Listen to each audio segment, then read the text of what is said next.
So hello everyone again welcome back to this.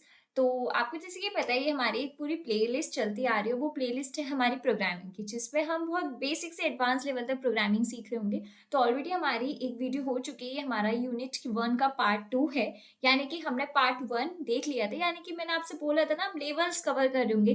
तो यानी कि हमारा एक लेवल कंप्लीट हो चुका है, तो कंग्रेचुलेशन। अब हम अपने नेक्स्ट आगे एक और स्टेप बढ़ चुके हैं, जो कि हमारा लेवल टू यानी कि यूनिट 1 का पार्ट 2। जो कि मैंने बोला था ना बहुत बेसिक से शुरू कर रहे होंगे, तो हमने बहुत बेसिक से स्टार्ट करा। अब हम थोड़ा एक स्टेप ऊपर लेंगे। तो मैं आपको थोड़ा सा बता देती हूँ कि हमारी जो प्रीवियस वीडियो थी वो किसके ऊपर थी। तो first of all my self राशि डागा। तो क्या था, हमारी जो प्रीवियस वीडियो थी हमने पढ़ा था कि जैसे कि कंप्यूटर सिस्टम क्या होता है, कंपोनेंट्स क्या है कंप्यूटर सिस्टम के, आपकी इनपुट आउटपुट डिवाइस की होती है, जो कि बहुत बेसिक था। अब हम इसके आगे का कॉन्सेप्ट पढ़ रहे होंगे। अब हम चीजें ना देख रहे होंगे कि क्या होती, धीरे धीरे फिर हम एक तरीके से ना एग्जीक्यूट भी करेंगे कोड को। ठीक है, तो जैसे कि मैंने आपसे बोला था कि हम इस पूरी सीरीज में बहुत सारे क्वेश्चंस करने वाले हैं। तो इस सारी हमारी जो वीडियो इसमें भी मैं आपके साथ क्वेश्चंस लाई हूँ, जो क्वेश्चंस है नहीं आपके प्रीवियस ईयर्स के क्वेश्चंस हैं, जिसको आपको एक आइडिया लग सके कि एग्जैक्टली हमारा क्वेश्चन पेपर में किस तरीके से फॉर्म होकर आ सकता है।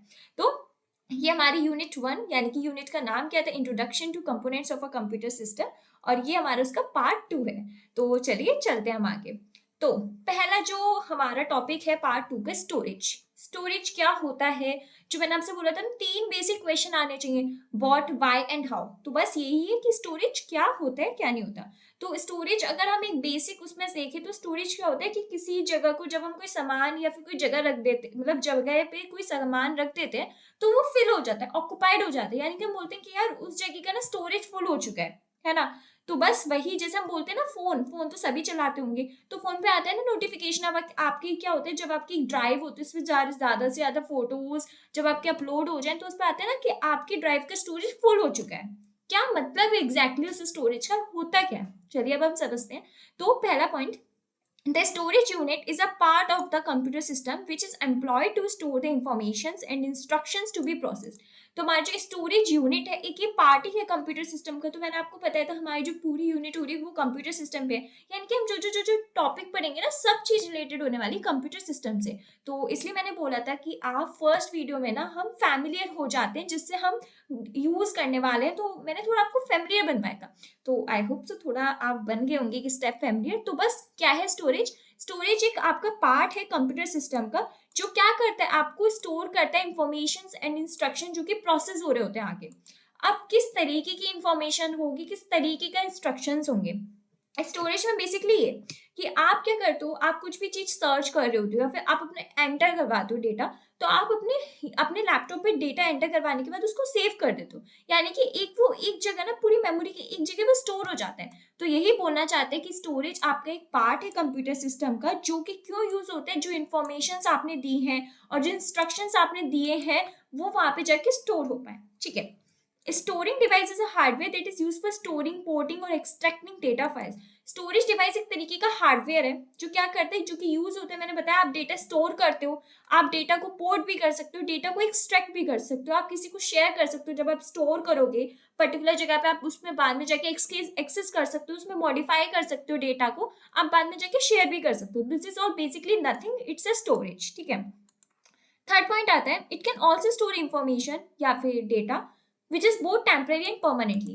तो मैंने बताया ना आपका कुछ डेटा जो होता है वो टेम्परेरी भी होता है, कुछ डेटा परमानेंट भी होता है। आप चाहते हो कि यार ये वाला डेटा बहुत शॉर्ट पीरियड ऑफ टाइम के लिए चाहिए, तो हम अभी डिलीट मतलब इसमें डाल दे रहे हैं, बाद में हम डिलीट करेंगे। तो वो एक तरीके वो भी होता है। एक तरीके का होता है नहीं यार हमें ये वाला डेटा ना पूरा लाइफ टाइम चाहिए, तो वो डेटा परमानेंट भी स्टोर करता है। ऐसा नहीं कि स्टोरेज सिर्फ टेम्परेरी ही स्टोर करेगा या परमानेंट स्टोर नहीं करेगा। ठीक है, ये दोनों तरीके का डेटा इंफॉर्मेशन आपका स्टोर करता है, वेदर इट इज टेम्परेरी और परमानेंटली। अब क्या होता है, अगर होता है ना कि किस चीज के एडवांटेज भी होते हैं, है ना, और किसी चीज के डिसएडवांटेज भी होते हैं। तो मैंने अभी आपको बताया कि स्टोरेज होता क्या है ना, स्टोरेज का क्या यूज है, और अगर आपका स्टोरेज कैसा डेटा मतलब उसमें करवाते स्टोर, टेम्परेरी भी हो सकता है परमानेंट भी हो सकता है।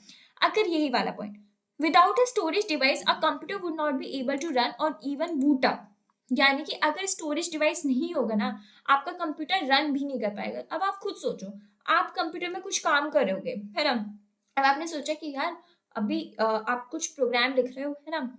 अब आप बोलोगे यार मैं ना अब प्रोग्राम छोड़ो, आपने जब पूरी कोडिंग सीख लोगे, आप बोलोगे यार हम एक प्रोजेक्ट बनाते हैं। तो क्या होगा कि आप प्रोजेक्ट में बहुत सारी चीज़ों में कर रहे होगे वर्क, अभी तो आप टुकड़ों-टुकड़ों में पढ़ रहे हो। जब आप आगे एडवांस लेवल सीख जाओगे तो बहुत सारे नंबर ऑफ लाइन्स कोड लिखोगे, तो बोलोगे यार जब हमें फाइनल वेबसाइट बन गई या प्रोजेक्ट बन गया, यार हम इस कोड को सेव करा लेते हैं, है ना?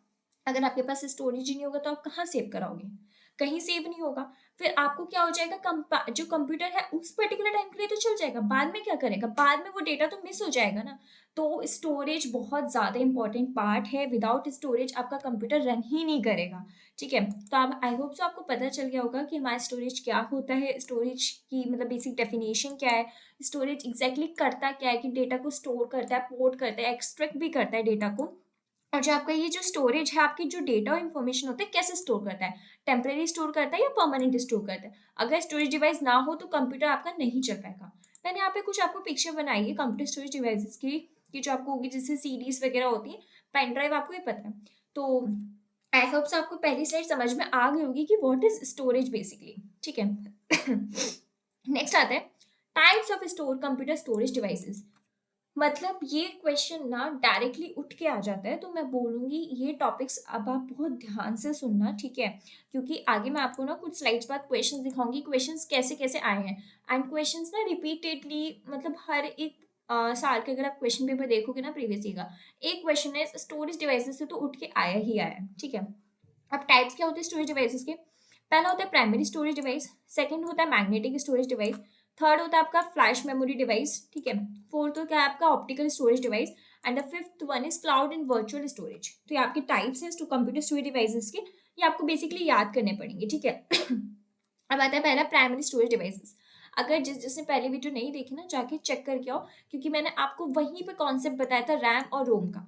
ठीक है, तो प्राइमरी स्टोरेज डिवाइसेस कुछ नहीं होती, रैम और रोम आपको पता है। फिर मैंने बोला था रैम के कुछ टाइप्स होते हैं, रोम के भी कुछ टाइप्स होते हैं। ये बेसिकली कुछ नहीं, आपका प्राइमरी स्टोरेज डिवाइसेस है। ठीक है, सेकंड क्या, magnetic storage devices. Magnetic storage device में कौन कौन सी होती है? फ्लॉपी डिस्क आ गई, आपकी हार्ड डिस्क आ गई, मैग्नेटिक कार्ड आ गया, टेप कैसेट आ गई। ये तो बहुत बेसिक नेम है, आप लोगों ने सुने हुए होंगे। ठीक है, and third one is flash memory devices, pen drive, सबको पता है। ठीक है, एसडी कार्ड भी सब यूज करते हो, मेमोरी कार्ड भी यूज करते हो। वो क्या है? फ्लैश मेमोरी डिवाइसेस के टाइप्स है। टाइप्स में बेसिकली एग्जांपल्स। ठीक है, ऑप्टिकल स्टोरेज डिवाइस क्या है? सीडी, डीवीडी सबने यूज करी है। तो बेसिकली मैं आपको पता चल गया हमारी जो पहली स्लाइड थी कि स्टोरेज एग्जैक्टली होता क्या है। ठीक है, क्यों यूज करते हैं हम इस स्टोरेज को, और स्टोरेज को क्यों यूज करना एक बेटर ऑप्शन भी है। ठीक है, और अगर स्टोरेज डिवाइस नहीं होगी तो आपके कंप्यूटर का क्या हाल होगा, आपको एक तरीके से एक डिसएडवांटेज भी पता चल गया।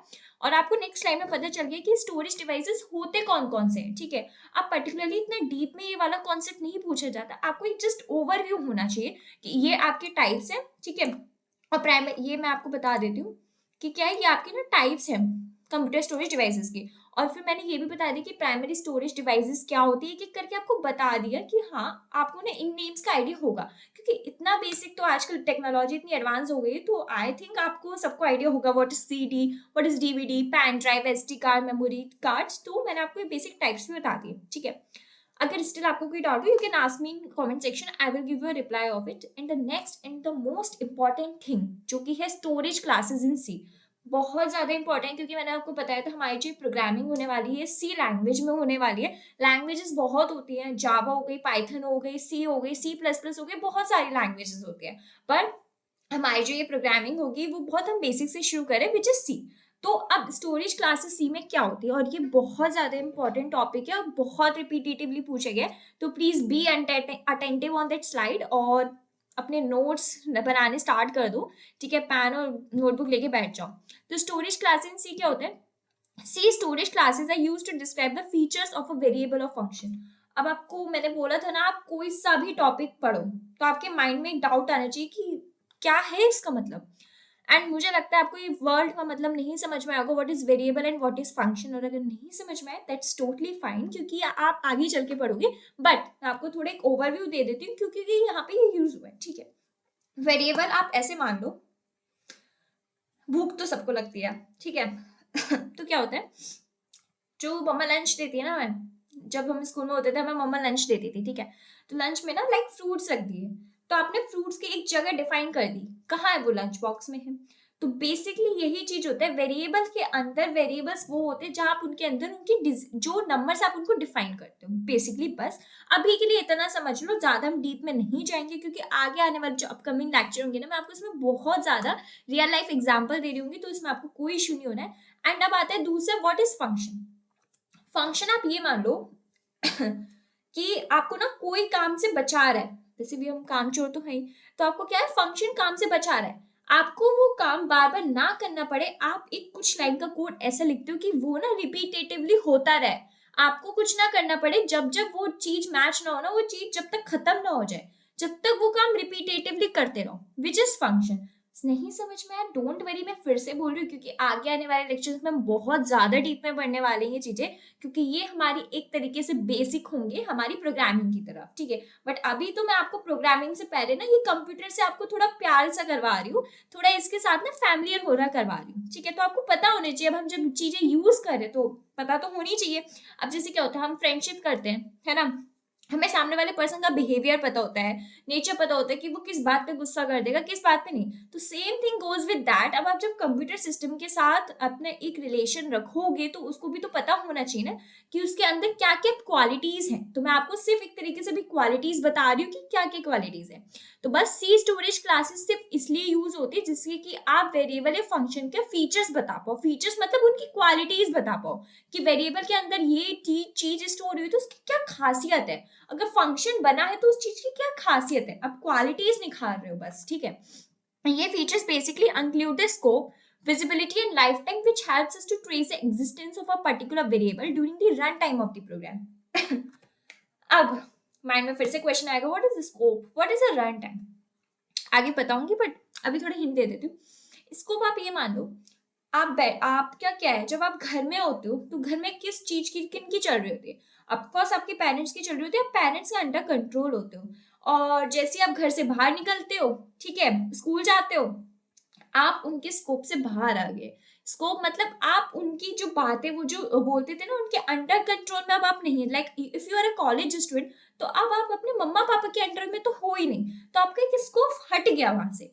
स्कोप मतलब वही कि जैसे कि आपका वेरिएबल अगर इस लाइन में लिखा गया, कुछ पर्टिकुलर लाइन में लिखा गया, तो वो कहाँ तक उसको आप एक्सेस कर सकते हो। लाइक मम्मा पापा को क्या होते थे कि अगर आप कुछ गलती करते हैं घर में थप्पड़ वगैरह मार सकते हैं, यानी कि उनका एक्सेस वहां पे है, आपको वो पकड़ के कुछ चीज समझा सकते हैं। अगर आप वहां कॉलेज में गलती करो तो वो थोड़ा ना तुरंत उठ के आ जाएंगे, उनका स्कोप तो वहां पे नहीं है। स्कोप इज बेसिकली नथिंग कि आप उस चीज को कितना एक्सेस कर पा रहे हो। एक्सेस मतलब आप उस चीज पे कैसे पहुंच पा रहे हो, उस चीज की कितनी रीच है, बेसिकली वही। अब रन टाइम, रन टाइम आपका बेसिकली ना प्रोग्रामिंग में होता है, जब आप कोड कर रहे होते हो ना तो उसको रन करते हो, तो हम बोलते हैं कि अबे यार लिखा आता है, जब आप आगे चल के कोडिंग करोगे तो वेरियस प्लेटफॉर्म्स होते हैं तो उसमें लिखा आता है कि run time 0 ms, run time 3 ms। मतलब आपने जो कोड लिखा है वो कोड कितनी जल्दी कंपाइलर ने एग्जीक्यूट करा है। And what is compiler, don't worry, we will discuss about the compiler in this today session, ठीक है। वो क्या होता है कि आपको बता रहा होता है कि आपका कोड कितने टाइम में चला है, ठीक है। तो ये रन टाइम आपके प्रोग्राम का बता रहा होता है। तो ये फीचर क्या इंक्लूड करते हैं, लाइक स्कोप, कहाँ तक आप उसको एक्सेस कर सकते हो, विजिबिलिटी, उसके वेरिएबल की कितनी विजिबिलिटी है, कहाँ तक है, लाइफ टाइम, लाइफ टाइम मतलब कि आपका वेरिएबल कितने नंबर ऑफ, मतलब ब्लॉक ऑफ कोड में लिखा गया है कि आप उसको एक्सेस कर सकते हो, उसका लाइफ टाइम वहीं तक है। अगर आप उसको उसके बाहर एक्सेस करोगे ना तो वो डेड है, वो वाली स्थिति, जो कि हेल्प करता है to trace the existence of a particular variable. आप ये सारा काम एक वेरिएबल का ही कर रहे हो during the run time of program, जब आपका प्रोग्राम चल रहा है। अब आपको लग रहा होगा ये 5-6 लाइन मेरे दिमाग से ऊपर से चली गई, तो मैं एक बार फिर से एक्सप्लेन कर देती हूँ, ठीक है। आपका स्टोरेज क्लासेस कुछ नहीं होती, ये सिर्फ आपको एक तरीके से क्वालिटीज बता रही होती, फीचर्स बता रही होती, किसके, वेरिएबल के और फंक्शन के। अब वेरिएबल और फंक्शन क्या होते हैं, वेरिएबल आपका कुछ नहीं होता है, वेरिएबल के अंदर आपकी आप कुछ नंबर स्टोर करा रहे हो, है ना। तो आप नंबर स्टोर करा रहे हो, आपने एक जगह दे दी उसकी, आप एक कैरेक्टर स्टोर करा रहे हो, आपने एक जगह दे दी, तो बस वही आपका वेरिएबल है। अब फंक्शन क्या होता है, फंक्शन ये होता है कि आप एक काम को बार बार ना करना पड़े, आप एक ना नंबर ऑफ लाइन कोड लिखते हो कि जिससे वो ना रिपीटेटिवली काम होता रहे जब तक ये वाली चीज ना हो जाए, ठीक है। और ये फीचर्स बेसिकली क्या इंक्लूड करते हैं, स्कोप, कि आपका जो वेरिएबल आपने बनाया उस चीज के स्कोप कहाँ तक, यानी कि आप उसको कहाँ तक एक्सेस कर सकते हो, उस चीज की विजिबिलिटी कहाँ तक है, उस चीज का लाइफ टाइम, मतलब अगर आपने उस कोड को बाहर एक्सेस करा तो वो तो डेड है, उसकी लाइफ टाइम कहाँ तक है। ये क्यों हेल्प करता है, जिससे कि आप पर्टिकुलर वेरिएबल की एग्जिस्टेंस बता पाओ कि जब प्रोग्राम चल रहा है तो उसमें जो वेरिएबल है उसकी क्या है, उसका क्या स्कोप है, उसकी क्या विजिबिलिटी है, उसका क्या लाइफ टाइम है। आई होप सो आपको ये 5 लाइन आप समझ में आ गई होंगी। अगर स्टिल समझ में नहीं आई है ना, तो आप एक काम कर सकते हो, वीडियो को थोड़ा पीछे लेके जाओ, पॉज करो, एक बार पढ़ो, नहीं है फिर से समझो। अगर स्टिल आपको कोई डाउट हो तो आप बेशक कमेंट सेक्शन में पूछ सकते हो। अब ये जो मैंने आपके ये जो बनाया है ना, ये जो मैंने आपके लिए एक डायग्राम शेयर किया लाइक फ्लो चार्ट, ये तो कॉपी में ना इम्पोर्टेंट लिख लो, बहुत बड़ा बड़ा है ना, आप इसको इम्पोर्टेंट लिख सकते हो, मैं भी लिख रही हूँ, ठीक है, आप भी लिख लो। ये बहुत ज्यादा इंपॉर्टेंट है। क्यों है इंपॉर्टेंट, हमारे जो स्टोरेज क्लासेस होती है ना, बेसिकली 4 टाइप्स की होती है, ऑटो, एक्सटर्न, स्टैटिक, रजिस्टर। क्या होती क्या नहीं होती इतना डीप में मत जाओ, बिकॉज इतना डीप में क्वेश्चन नहीं आएगा। डीप में क्वेश्चन यही आएगा कि बताओ भाई स्टोरेज क्लासेस कितनी टाइप्स की और उनकी स्टोरेज बताओ, उनका इनिशियल वैल्यू बता दो, उनकी स्कोप बता दो, उनका लाइफ बता दो, बस। मतलब इसलिए मैंने बोला कि इस पर्टिकुलर फिगर को ना चिपका लेना अपने कमरे में, ठीक है, कहीं पे, जिससे जब भी जाओ ना बार बार निगाह पड़े, क्योंकि क्वेश्चन 10 नंबर्स में आ जाता है, 7 नंबर्स में आ जाता है, तो ये क्वेश्चन बहुत ज्यादा इंपॉर्टेंट है, क्वेश्चन ही कॉन्सेप्ट, ठीक है। तो 4 टाइप्स की होती है, ऑटो होता है, एक्सटर्न होता है, स्टैटिक, रजिस्टर। अब इनका आपको स्टोरेज बताया, क्या स्टोरेज, ऑटो कहाँ पे स्टोरेज है, उसके स्टैक में। स्टैक क्या होता है, मत सोचो बहुत अलग टॉपिक हो जाएगा, ये डीएसए का टॉपिक है, तो बस अभी जो चीजें इसमें लिखी हुई है ना, बस उसको पढ़ लो, याद कर लो, क्योंकि अगर मैं आपको एक एक वर्ड का मीनिंग बताने बैठी ना, मैं आपको बेशक बता सकती हूँ, but the thing is that आप फिर टॉपिक से ना बाहर निकल जाओगे, लेक्चर बहुत लंबा हो जाएगा। अभी हमें सिर्फ कुछ लिमिटेड चीजों पे बात करनी है, ठीक है। ऑटो का स्टैक, एक्सटर्न का डेटा सेगमेंट, इसका डेटा सेगमेंट। अब मैं आपको कुछ भी बता देती हूँ, जैसे आपको बोला ऑटो, जो ऑटो है उस, सॉरी, ऑटो है, उसकी जो इनिशियल वैल्यू है गार्बेज है। गार्बेज वैल्यूज कुछ नहीं होती, लाइक गार्बेज वैल्यूज ना कंपाइलर खुद दे देता है, कुछ भी आ सकती है, 5 आ सकती है, 7 आ सकती है, 0, वो उसके ऊपर होता है, तो गार्बेज वैल्यू जो इसमें ऑटोमेटिकली पड़ी होती है, ठीक है, बाकी समय 0। अब जो स्कोप है ऑटो का विद इन अ ब्लॉक, अब ब्लॉक क्या होता है मैं आपको थोड़ा एक्सप्लेन कर देती हूँ। आपका ना प्रोग्राम जो शुरू होता है वो कर्ली ब्रेसेस से शुरू होता है, कि इसके अंदर कुछ लाइन ऑफ कोड होता है, ये आपका जो हो गया ना, ये आपका क्या है, ब्लॉक है, ब्लॉक। अगर आपका जो ये जो क्लासेस है अगर इसके अंदर है, जैसे आपसे बोला auto with in a block, यानी कि ऑटो आपके इसके अंदर ही होगा, ठीक है। एक्सटर्न और ग्लोबल मल्टीपल फाइल्स, यानी कि एक्सटर्न आपका यहाँ पे ब्लॉक में नहीं होगा। अब ना 2 डिफरेंट टर्म्स होते हैं, ग्लोबल एंड लोकल वेरिएबल, जो हम आगे सीखेंगे। आप बस अभी इसको याद कर लेना, क्योंकि मैंने बोला बहुत अलग टॉपिक चला जाएगा और हमें अभी नहीं जाना है, हमें आगे के कॉन्सेप्ट्स पे पढ़ना है, क्योंकि हम ये आगे चीजें बहुत डिटेल में एक्सप्लेन कर रहे होंगे, यूनिट 2 यूनिट 3 जब आएगी ना बहुत अच्छे से। तो अब आपसे मैं बोलना चाहूंगी ना, अब आपको ना मजा आने वाला है, थोड़ा सा आपको ये बोरिंग लग सकता है क्योंकि स्टार्टिंग में ना थ्योरी पार्ट है, बट बाद के जो टॉपिक्स है ना, जब हम उसको डेली लाइफ से इंप्लीमेंट कर रहे होंगे और जब हम उसको कोड कर रहे होंगे, then it will be very interesting and I am surely assure you that thing कि आपको बहुत ज्यादा मजा आने वाला है। तो अभी बस आप इसको याद कर लेना, अच्छे से भूलना नहीं। मैं बोल रही हूँ प्लीज इसका प्रिंट आउट निकलवा के या स्क्रीनशॉट लेकर कुछ भी करके अपने बोर्ड में लगा लेना, घर के जो भी कहीं जहां बार बार देखो, क्योंकि ये क्वेश्चन आपको बहुत अच्छे नंबर दिला सकता है। ये क्वेश्चन रिपीटेटिवली आया भी है, मैं आपको दिखाऊंगी किस टाइप के क्वेश्चन आए हैं, ठीक है। तो आई होप सो आपको ब्लॉक का मतलब समझ में आ गया होगा, स्टोरेज क्लासेस कौन सी होती हैं, ठीक है। तो बस वही, अब मैंने थोड़ा ना आपको बताया है पर्टिकुलरली क्या होता है। तो पहली जो स्टोरेज क्लास है ऑटो, ऑटो क्या है, this is a default storage class for all the variable declared inside a function block. यानी कि डिफॉल्ट स्टोरेज क्लास, अगर कुछ क्लास डिफाइन नहीं होगी ना, तो ऑटो वाली जो क्लास है वो आपकी डिफाइन नहीं होगी इनसाइड अ फंक्शन। फंक्शन मैंने आपको बता दिया जिसको हम ब्लॉक भी बोलते हैं, ठीक है। Auto variables can be only accessed within the block function they have been declared, not outside them. They can be accessed outside their scope as well as using the concept of pointers. यानी कि अगर मैं आपको प्यारी सी चीज में एक बात में समझाना चाहूँ, तो ये मैंने आपसे बोला ऑटो जो होती है ना, अगर कुछ भी क्लास आपकी डिफाइन नहीं है तो ये आपकी डिफॉल्ट स्टोरेज क्लास ही ऑलरेडी डिफाइन होगी, ठीक है। अब जो ऑटो वेरिएबल है ना, ये आपके इन्हीं चीज में एक्सेस है, यानी कि कुछ नंबर ऑफ लाइन्स और ब्लॉक्स में लिखे होते हैं, आप इनको यहीं पर एक्सेस कर सकते हो। बट अगर ये नहीं हो पा रहे हैं, अगर आप इनको चाहते हो कि आप यहाँ पे एक्सेस करो, यहाँ पे एक्सेस करो, आप यूज कर सकते हो, आप एक्सेस कर सकते हो, बट किसकी हेल्प से, bye the help of pointer. Pointer क्या होता है यार, मैम आप इतने नए नए वर्ड्स ला रही हो ना, मैं कहाँ से समझूं? डोंट वरी, पॉइंटर कुछ नहीं है, एक तरीके से आपको एड्रेस दे रहा होता है। अब जैसे आपका फ्रेंड है ना, आपके लिए एक पॉइंटर है, आपके लिए नहीं दूसरे के लिए पॉइंटर है। अब कैसे पॉइंटर है? आपके पास उसकी सारी डिटेल्स होंगी, आपका एड्रेस पता होगा उसको, अगर वो चाहे ना वो पॉइंटर ही है। आप अगर किसी ने पूछा कि भैया यार उसके ना वो बताना मेरे को एड्रेस, तो वो पॉइंटर बन के ये बोलेगा अच्छा भैया ये एड्रेस है, तो वो क्या हुआ? पॉइंटर। यानी कि pointer it's nothing, it's gives you the address. अब किस चीज का एड्रेस मैम? मत सोचो, ठीक है, आगे हम पढ़ रहे होंगे जो मैं कह रही हूँ, अभी सिर्फ करते जाओ, क्योंकि अगर मैं आपको एक एक लाइन का मीनिंग बताने बैठूंगी ना तो चीजें ऊपर से चली जाएंगी, और मैं भी आपके लिए इतना कॉम्प्लेक्स नहीं करूंगी कि स्टार्टिंग में ही आपका मन हट जाए। सो डोंट वरी, आपने इन चीजों को मार्क कर लेना कि मैम ने बोला ना कि यार बाद में बताऊंगी, बाद में अगर नहीं भी बताओ ना तो आप मेरे को कमेंट सेक्शन में लिख देना कि आपने नहीं बताया, बट मैं आपको बोलती हूँ मैं आपको ये सारी चीजें बाद में बताऊंगी, ठीक है। तो ये पॉइंटर के थ्रू आप हेल्प से कर सकते हो। तो ऑर्डर क्या होती है, आप एक नंबर ऑफ कोड होता है, उसमें क्या और होता है कि आपको ऑलरेडी डिफाइंड होती है, ठीक है, डिफॉल्ट है। अगर नहीं मतलब आप उसको एक्सेस करना चाहते हो ना, तो आप किससे एक्सेस कर सकते हो? ब्लॉक ऑफ फंक्शन में एक्सेस कर सकते हो, ठीक है। अगर वो वहां पे नहीं है, आप चाहते हो उसको बाहर एक्सेस करना, तो आप कैसे कर सकते हो? पॉइंटर की हेल्प से, ठीक है। नेक्स्ट आता है आपका एक्सटर्न।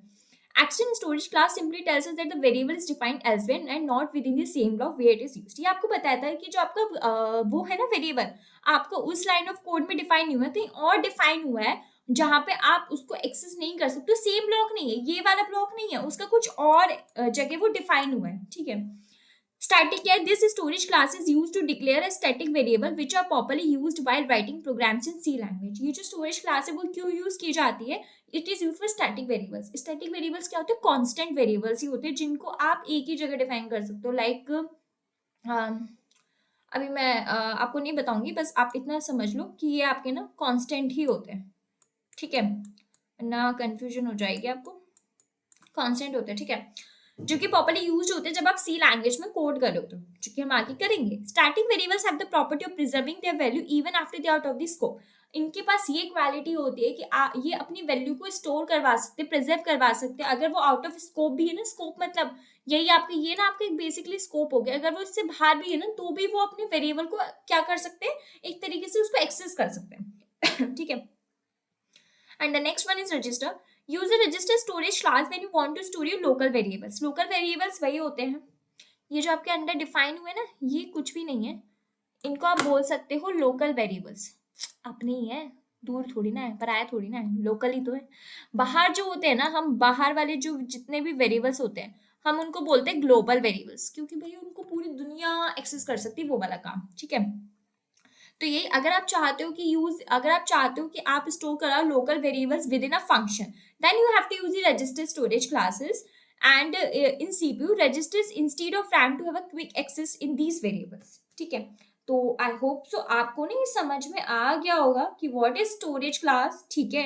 एंड ये डायग्राम जो मैंने बोला आपके, ठीक है, टाइप्स क्या क्या होते हैं, 4 टाइप्स से मैंने थोड़े थोड़े ना आपको इंट्रो दे दिया जिससे आप ना और अच्छे से समझ में आ पाए, ठीक है। ऑटो क्या होता है, एक्सटर्न क्या होता है, स्टैटिक क्या होता है, रजिस्टर क्या होता है। नाउ इट्स वेरी इंपॉर्टेंट, जो मैंने आपसे बोला था बहुत ज्यादा इंपॉर्टेंट है ये वाला कॉन्सेप्ट। एंड मैंने ना कुछ क्वेश्चंस आपके लिए लिख के भी रखे so that you can get idea कि क्वेश्चंस किस फॉर्म में आता है, ठीक है।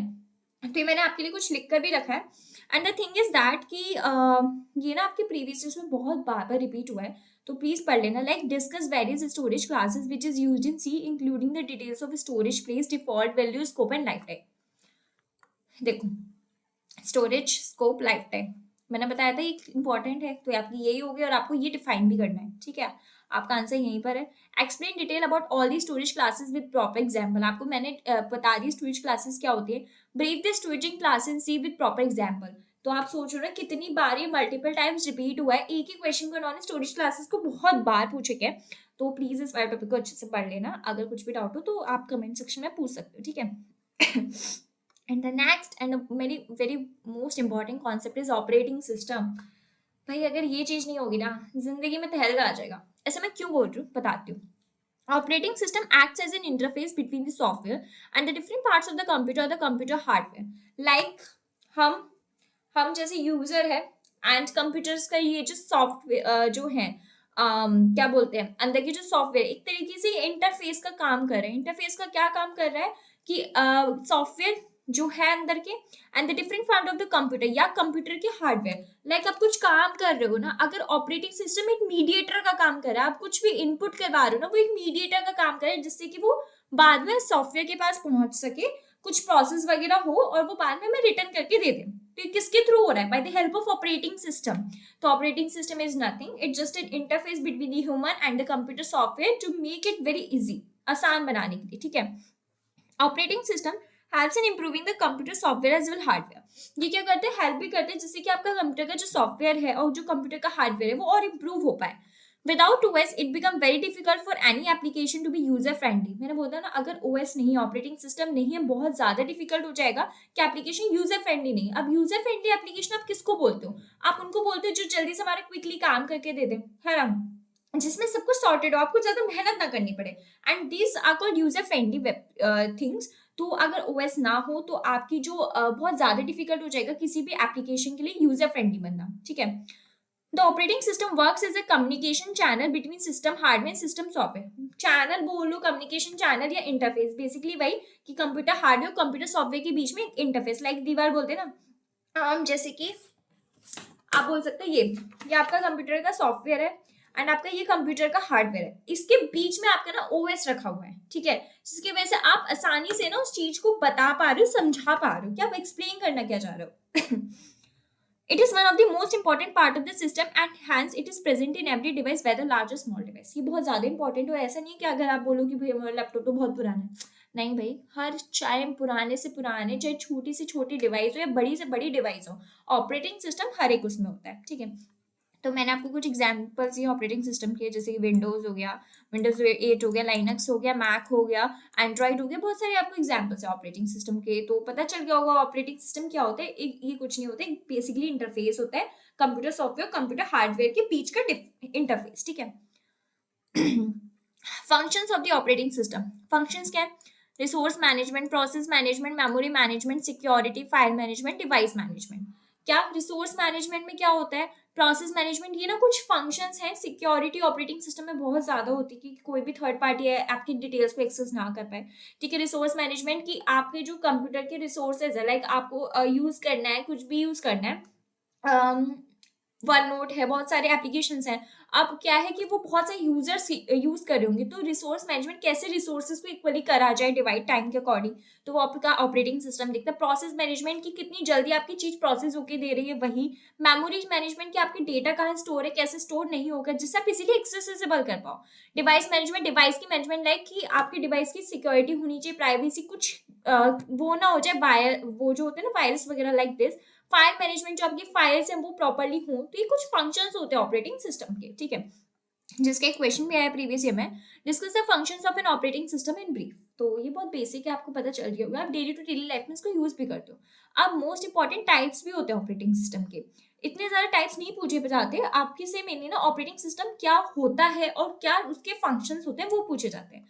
अब टाइप्स कौन से? बैच ऑपरेटिंग सिस्टम है, टाइम शेयरिंग ऑपरेटिंग सिस्टम है, distributed operating system, network operating system, real time operating system, multi processing, single user, multi user. सिर्फ मैंने ना आपको एक छोटा सा ओवरव्यू देने के लिए कि भाई हाँ, आपको ये नहीं लगे कि ऑपरेटिंग सिस्टम होता क्या है और फंक्शंस क्या है, कि ऑपरेटिंग सिस्टम के टाइप्स नहीं होते। तो ऑपरेटिंग सिस्टम के कुछ टाइप्स भी होते हैं जो मैंने आपको यहाँ लिख कर दिखा दिए कि हाँ ये वाले टाइप्स होते हैं, ठीक है। एग्जाम्पल्स आपको पता ही है, विंडोज, मैक ओएस, एंड्रॉइड।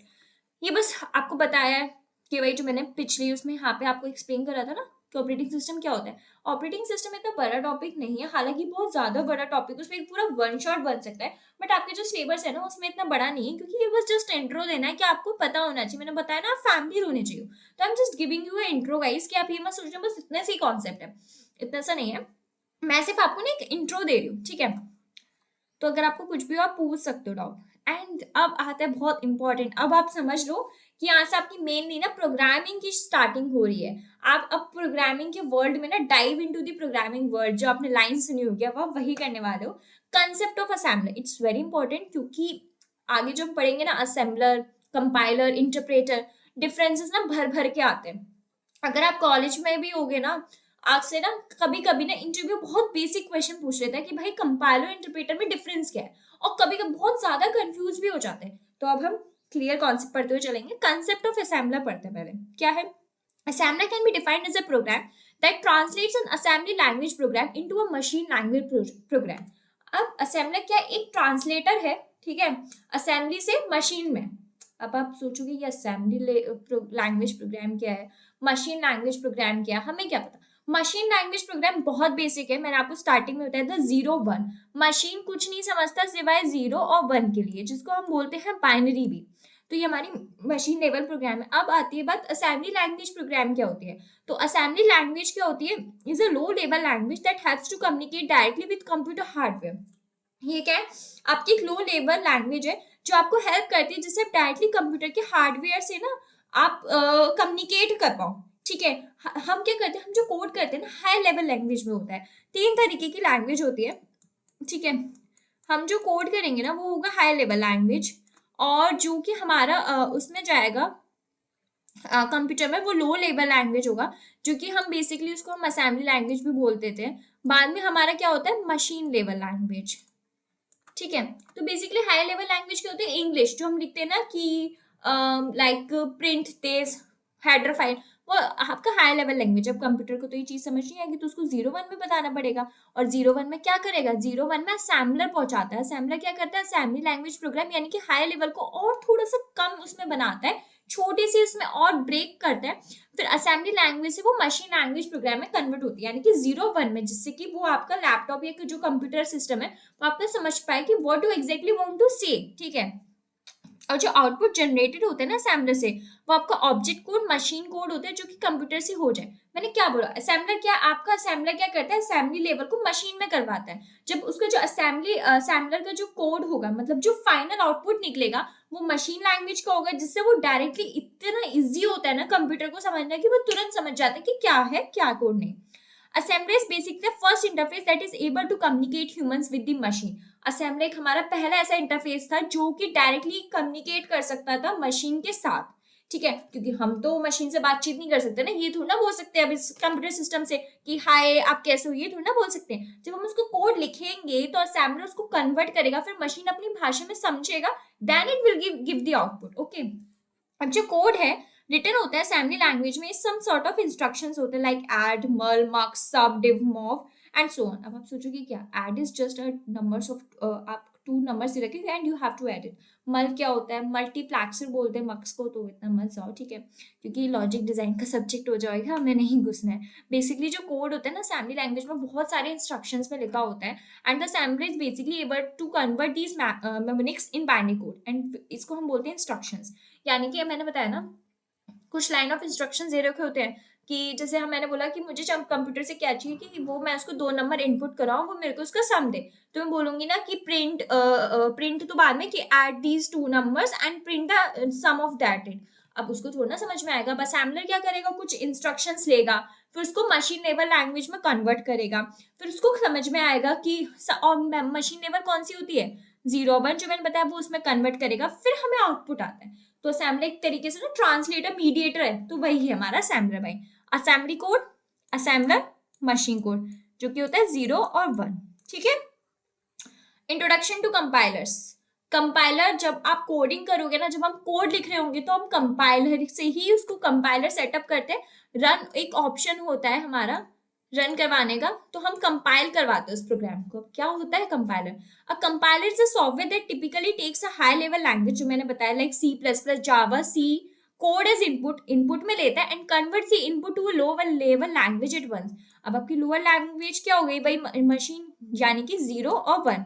तो आपका कंपाइलर क्या है कि इनपुट लेता है हाई लेवल लैंग्वेज में. हाई लेवल लैंग्वेज आपकी कौन सी, सी प्लस प्लस, जावा या सी की, जैसे मैंने बोल दिया कि भाई ऐड करो, आपको 2 नंबर ऐड करना है, वो वाला. ठीक है, तो हाई लेवल लैंग्वेज में इसने इनपुट लिया, अब ये बाइनरी लैंग्वेज में 0 1 में कन्वर्ट करके हमें क्या दे देगा, कंप्यूटर सिस्टम को दे देगा ये चीज. ठीक है, अब वो इसको करेगा, मतलब समझेगा कि एग्जैक्टली हम कहना क्या चाहते हैं, और फिर हमें फाइनल आउटपुट दे देगा. ठीक है, अब कंपाइलर क्या करता है, it list all the errors if the input code. अगर हमने कुछ मिस्टेक कर दिया है, पैरेंथेसिस, पैरेंथेसिस क्या होता है, सेमीकोलन, फुल स्टॉप, ठीक है, बहुत सारे होता है। अगर हमने किसी चीज की मिस्टेक कर दी है तो ये हमें ना एरर दे देगा इनपुट में कि भैया ये एरर है, इसको सही करो। और वो अगर तुमने फॉलो नहीं करे ना उसके रूल्स, उसमें भी एरर दे देगा, ठीक है। तो कंपाइलर तो अच्छी चीज है ना, हमें हमारी गलती बता रहा है पहले से ही कि भैया ये गलती मत करो, एरर आ जाएगा, ठीक है।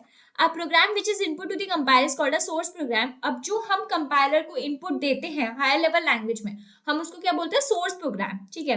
This program is now converted to machine level language, जो कि मैंने बताया, जो कि हम हाई लेवल लैंग्वेज में देते हैं, फिर वो फाइनली मशीन लेवल लैंग्वेज में कन्वर्ट होता है। किसकी हेल्प से भाई, कंपाइलर, जो कि बहुत ज्यादा मेन रोल प्ले करेगा। कंपाइलर तो आप लास्ट तक पढ़ोगे ही पढ़ोगे, आप जब एक्सपर्ट भी हो जाओगे ना कोडिंग में, कंपाइलर तो हमेशा साथी है आपका कोडिंग का, ये समझ लीजिए बस आप। तो जब आप आपका जो प्रोग्राम कन्वर्ट हो जाएगा ना मशीन लेवल लैंग्वेज में, हम उसको क्या बोलते हैं, ऑब्जेक्ट कोड। तो क्वेश्चन आया भी है ये, difference between compiler and assembler. तो ये ना मैं आपको एक होमवर्क दूंगी। अभी मैंने आपको प्रीवियस स्लाइड में बताया असेंबलर क्या होता है, अभी मैंने आपको बताया कंपाइलर। आप ना मेरे को ना इसके डिफरेंसेस बताना 5-5, ठीक है। एटलीस्ट 5-5 तो करके ही आना इसके डिफरेंसेस, क्योंकि हम नेक्स्ट वीडियो में अच्छे से इसके डिफरेंस पढ़ रहे होंगे। बट स्टिल एक होमवर्क दूंगी आपको कि हाँ आपको पता चले, खुद से ना हिट और ट्राई मारो, सर्च करोगे गूगल पे या फिर इन्हीं पॉइंट्स अपना दिमाग लगा के उसके बीच का डिफरेंस बनाओगे, करके आने डिफरेंस क्या होता है कंपाइलर सैम्पलर के बीच में। अगर नहीं हो डोंट वरी, हम नेक्स्ट हमारी जो वीडियो होगी पार्ट 3, हम उसमें सबसे पहला क्वेश्चन यही डिस्कस करेंगे कि उसका डिफरेंस क्या है। क्योंकि डिफरेंस कभी कभी आ जाता है डायरेक्टली उठ के, या फिर हमारे इंटरव्यूअर भी हमसे पूछ लेता है, तो रिस्क तो लेना नहीं है, हमें सिर्फ समझना है, ठीक है। तो इसी के साथ हमारा पार्ट 2 भी कंप्लीट होता है। तो कंग्रेचुलेशंस, अगर आपने वाली पूरी वीडियो देख ली और आपको समझ में आ गई तो आप एक लेवल और आगे बढ़ गए हो। तो आप मुझे प्लीज कमेंट सेक्शन में बताना वीडियो कैसी लगी कैसी नहीं। Till then keep learning, keep exploring.